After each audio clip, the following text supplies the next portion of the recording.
getting ready to have a bird's eye view of a live coaching session with me doing some of our holding patterns with two athletes. Completely unrehearsed, they have no idea what's coming, because I wanted to capture what it's really like on your exercise floor, in your gym, at your facility. I want you to learn to coach this, but I want you to watch it first. I want you to actually be coached or participate in it second, and then I want you to try coaching somebody third. All the way through this, I want you to take notes, because you're probably wondering why I'm missing mistakes. A little dump of posture here, some malalignment there, maybe a knee caves in. I'm not missing those, but I'm focusing them on their breath all the time.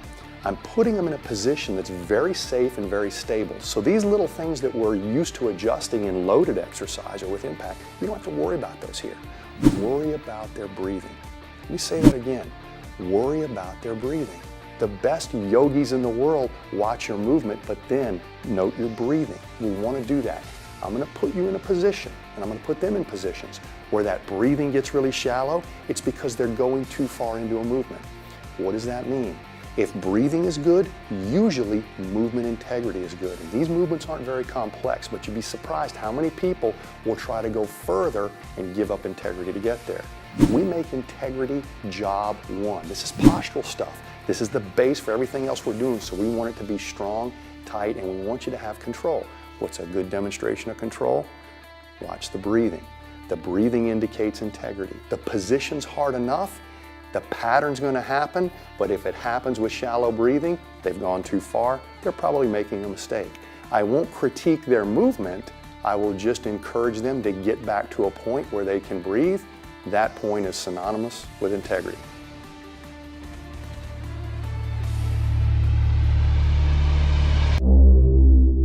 Since we introduced the movement screen, a lot of people have asked us, do you have a catch-all warm-up or a prep or even something we can use as a superset to facilitate exercise, to basically get your body back to its center, acquire mobility, stability on the fly really fast? I've been working with this for quite some time. We've got a huge exercise library of correctives, but I've got a little routine right here, and I want to do a real live coaching session for you.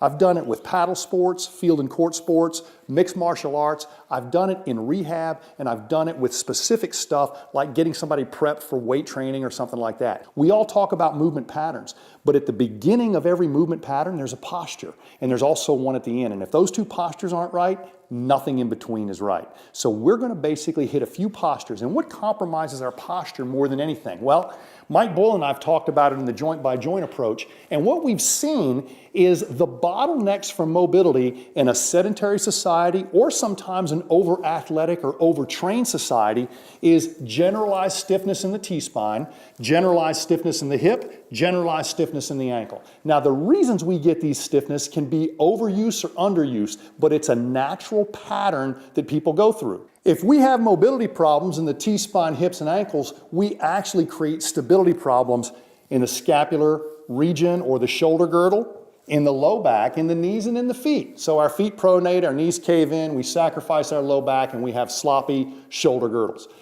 Now, if we address the mobility doing static stretching, dynamic stretching, and foam roll, what hits save on that document? What makes these areas of stability and these areas of mobility start working together? Well, you can't just stretch alone. I think we've seen that. Stretches make a temporary change or a window of opportunity. What do we do with that window of opportunity? Well, what we've done for a long time, we just go right into the activity and we emphasize good technique, and sometimes that fixes it. But when it doesn't, this has been working for me. So we have a lot of benefit seen from the carry stuff, and I did a whole DVD with that with Dan John on carry stuff. But before carries, we learned to hold things. Watch this, grab a kettlebell, do what I'm saying. Then take my position and be the coach.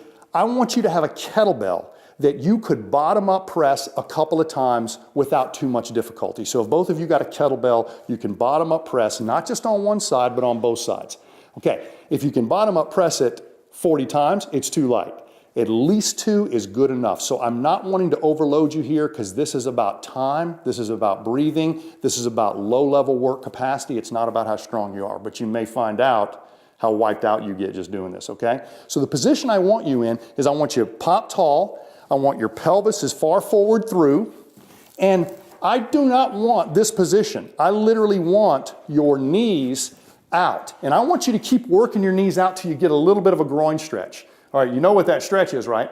We're not there. I want you to come back in from that groin stretch, but just in a few inches. Secondly, your feet are not turned out. Your feet are turned in. This puts your knee in a protected position. And by the way, if you needed a pad, if this wasn't soft enough, I want you on a pad. And we have some more options for you if you don't like that ankle position. But the one thing I don't want is don't load your toes.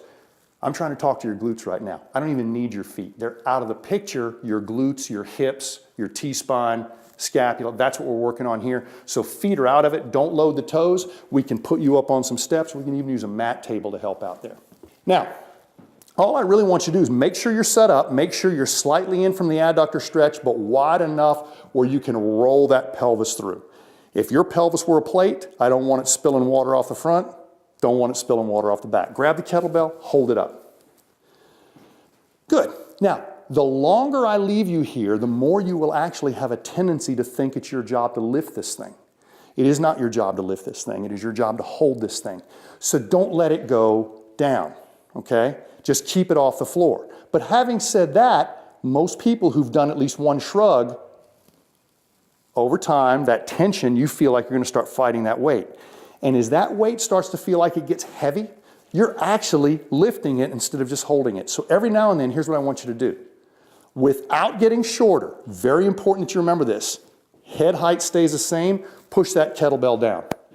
Push it down all the way, don't get shorter. Every time you get a little fatigued or a little tired, ask yourself, is it up here or is it down there? Down and back, sternum's up, shoulders are down and back. Good? Okay, in that position, look over your left shoulder. Take note of how far you can go and what you can see. Look over your right shoulder and come back to the middle. If they feel the same, give me a nod. If they don't feel the same, give me a shake. Okay? Good. Feel the same. This time, left shoulder, turn the chin, turn the shoulders. Go as far as you can, but not so far that you can't breathe. Good. Don't worry about the kettlebell. Just turn the head and shoulders as far as they can go without that kettlebell coming out of that sort of pendulum position. Good. Now go the other way. Do the exact same thing. Make sure you stay there long enough to cycle 3 breaths before you give me an opinion. They feel the same or do they feel different? Come on back. What do you think? About the same? Good. Now, this time I want you to go as far as you can that way. Turn the head first, turn the shoulders second, then bring the kettlebell around. But when it gets around here, it's going to be higher. Put it back on the ground. Okay? Don't get shorter and don't lean off your center. If you sacrifice and lean outside your body or tilt or waver in any way, I'm going to pull you back. So as long as you're breathing and as long as you're basically right between your knees, the top of your head, no matter if you're turned or not, right between your knees, I won't call you out of this. But I'm going to ask you if you're breathing. So go that way as far as you can. Go as far as you can. Keep going as far as you can. Bring that kettlebell on around and lay it on your lateral thigh. Keep going. Keep going, keep going. Is it difficult to breathe? Because if it is, back off an inch, 1 inch only. And if you can cycle a much more satisfying breath, then stay right there, okay? I want you to do a 2-second hold at the top. So take the air in, hold it. Let the air out, all the way out, get it all out, hold that 2 seconds, okay? This is just a little drill so you don't rush the breath. I'm slowing you down. This is not a vigorous activity, but it's one where if you control your breath, you'll control your mobility. Now, remember that inch you grabbed before and you couldn't hold it and breathe? Go back and take that inch. There you go, and keep breathing. Good. Now, I'm sort of rushing you through this, but I want you on your own to do the exact same thing to the other side. Go as far as you can go, all the way around. Bite off that inch, that very end inch, all the way to the point where breathing is a little bit challenging, and then back off. Not 6 inches, don't run away from it. Face the dragon, back off an inch, 2-second hold at the top. Easy exhale, 2-second hold at the bottom. Easy inhale. Cycle that 3 times, reclaim that inch. And then when you come back to the center, ask yourself, Did those feel equal? Did the left and right feel equal or not? If they didn't, you just found something to work on. It's going to make a difference. What I'm engineering for you guys here is not just a warm-up. It's an experience. If you're not experiencing anything, we're moving to something more challenging. But if you did experience a difficulty or a left-right difference, I do want you to come back and own this at some time. Good, come back to the center. About the same or different? Perceived difficulty, perceived amount of motion. Feeling good? Not good. Okay, which side got you? Good enough. See if I magnify it with the next move or actually make it go away. Some people will actually get a more challenging situation with the kettlebell up front, but your hips haven't been challenged yet. I challenged your T-spine. I'm going to challenge those hips a little bit. Bring it around behind, okay? Now, if your calves are apart and your arms aren't too long or the kettlebell isn't too long, you won't be able to hit the floor even if you push down. As a matter of fact, go ahead and try to push it down right now. If you can hit the floor, then we just got to get something smaller or get you up higher. But either way, I don't want you using the floor. Having said that, your hips are in a little bit different position, aren't they? Did you think you were in hip extension when we first started off with the kettlebell up front? Because this is probably closer to true hip extension. When we see somebody standing there with naturally flexible hips, they just bring them on through. I force that situation with the kettlebell. Now, the one thing I want you to remember if you're ever coaching this is I don't have to tell you what to do if I set up the position. I got your knees set just far enough apart where you're not stretching the adductors, but you got a good base and your pelvis is moving. I'm intentionally making you hold it here for a reason. Is this getting hard right here? Okay. It's even hard to hold that. So what do you do when that gets hard? Push it down, breathe, move around. You might want to move those knees in and out, but don't ever turn the feet out. Don't ever load the toes. If you need to sit it down at any time, just sit it down, okay? Because if we don't have enough padding under your knee, that might be the bottleneck here. I don't want that to be. Having said that, I want you to explore neck and then the neck and chest, and the neck and chest. Go at your own rate, and I'm just going to watch you and make some comments. The whole time, I'm going to be encouraging you to remember your breath, and if you turn so far that it changes the normal rhythm of your breathing, you've turned too far. You bit off something that you can't reproduce, because if you stayed in that position, you would die. You can't breathe there, so it's not a position. So many of us, including myself, have gone into stretching situations where we hold our breath. That's not a sustainable situation for mobility because you can't survive there. How do I know that? Because you can't breathe there. So if you try to do it more than 5 minutes, you die or become a lot less smart than you were before with some damage to your brain. Okay? Now in this position, once you've explored the turns and your breaths, I'm going to challenge you to go around so far that you bring the kettlebell lateral to the hip. So once you're both facing me, we're going to go on that little journey together, okay? The only variable I've given you is your breath. If you're getting tired, if you're getting fatigued, if you feel like you're getting winded, if you feel like this is hard, use your breath. There's a good chance you've sped up your breathing rate and you've shallowed it out. Tell your brain everything's okay with your breath. That's the point of yoga, and we can acquisition some of what we know in yoga and martial arts to help you overcome this. These postural stabilizers that you're getting into right now are what hold your deadlift together, or what holds your cycling form together, or what holds your lifts together. So we're doing all that right now. I want you to turn this way.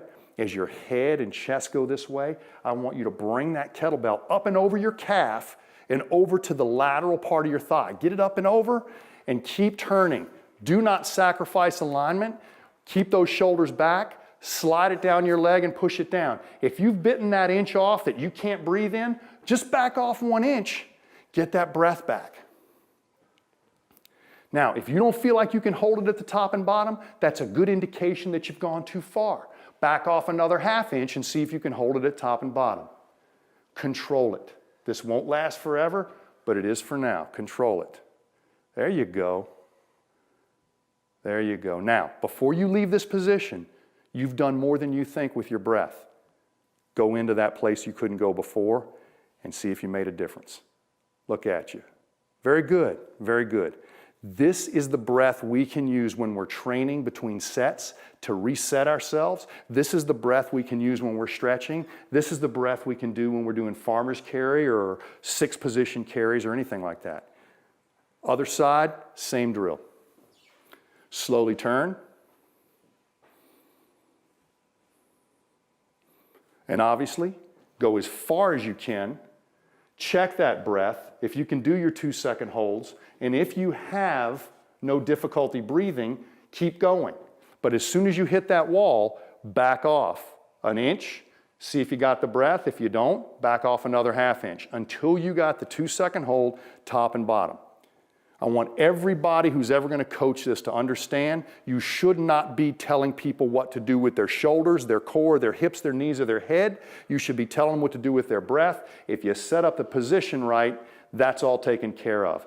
I'm coaching your breath. I'm keeping you relaxed. I'm telling you you're not going to die right here. The alignment, the setup should have been taken care of before we started this journey. Good.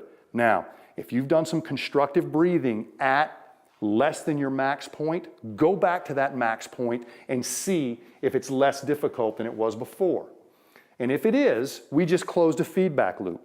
It took you literally seconds to change your flexibility with no static stretching, and this was a whole body thing. Your hips, your core, your T-spine, your shoulder stability, it all had to work together.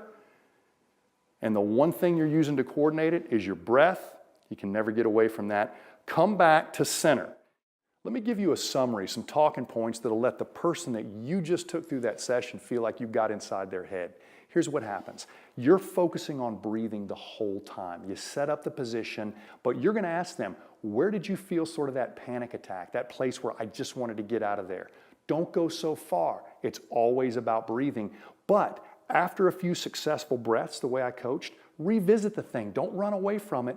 Confront that thing. Psychologically, physiologically, it gets better. You need to hit save on that document, so you need to acknowledge that it got better. This is going to smoke people way more than you think, but the funny thing is, I do this with really fit people, and I do it coming right out of my exam room in physical therapy right over here, depending on the weight, depending on the position, depending on if they can get into a comfortable kneeling position or not. I can use a lot of this stuff just to acquisition the postural integrity. So remember, I just created an experience. We need to discuss this. What smoked you? Where did you feel the panic attack? Where was breathing most difficult? What right and left asymmetries did you notice? And did they line up with what we found on your screen? There's so many intuitive talking points right here that if you will sit and use the information gained on this exchange, I literally think you'll become a better coach. I created a lot of interaction and talking points that reflect back on the screen and forward into performance. Use this to explain why those things are working or maybe not working.